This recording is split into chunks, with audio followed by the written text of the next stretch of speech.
Hi everyone. For our final discussion post, we are reviewing George Marsden's book, The Outrageous Idea of Christian Scholarship. And after familiarizing myself with the book, I wanted to do some background research on Marsden and his upbringing because I had a pretty good feeling that the way he was raised heavily influenced the ideas presented in the book, and that is very much true. Born in 1939, he grew up in a devoutly Christian Reformed family in Michigan. His parents were deeply rooted in the Christian Reformed Church, which emphasized the sovereignty of God, authority of the Scripture, and the integration of faith into all areas of life, especially education and work, which is predominantly what his book is about. He attended Calvin College, which was a Christian institution where he was further exposed to the idea that faith and intellectual inquiry are not only compatible, but they're mutually enriching. Growing up in a Reformed tradition that often stood countercultural to mainstream American values, Marsden kind of understood firsthand the challenges faced by religious minorities in a pluralistic society. This made him more sensitive to these groups of people because he belonged to one of these groups, but it also made him fight for their inclusion. So his book, The Outrageous Idea of Christian Scholarship, has a few key themes.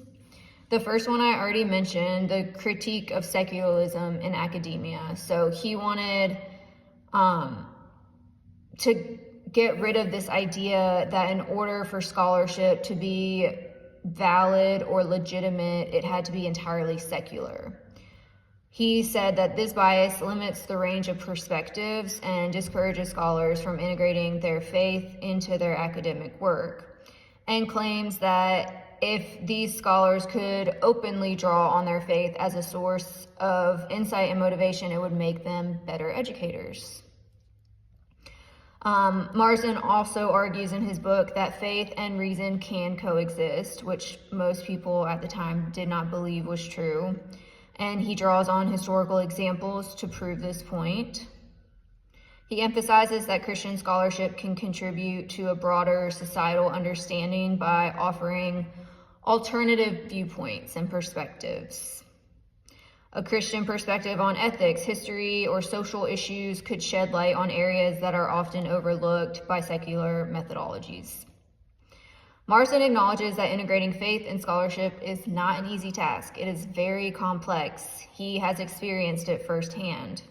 He encourages Christian scholars to engage with secular peers in a constructive way that's not going to turn them off to the idea of integrating these things. And he urges universities and academic institutions to foster an environment where religiously informed scholarship is not just tolerated, but is welcomed. And I think that his legacy is evident in all of, not only Christian universities, but in the inclusion of different religious perspectives in the classroom in universities. I mean, this book was written 30 years ago, and I think his influence is undeniable today. Thank you all.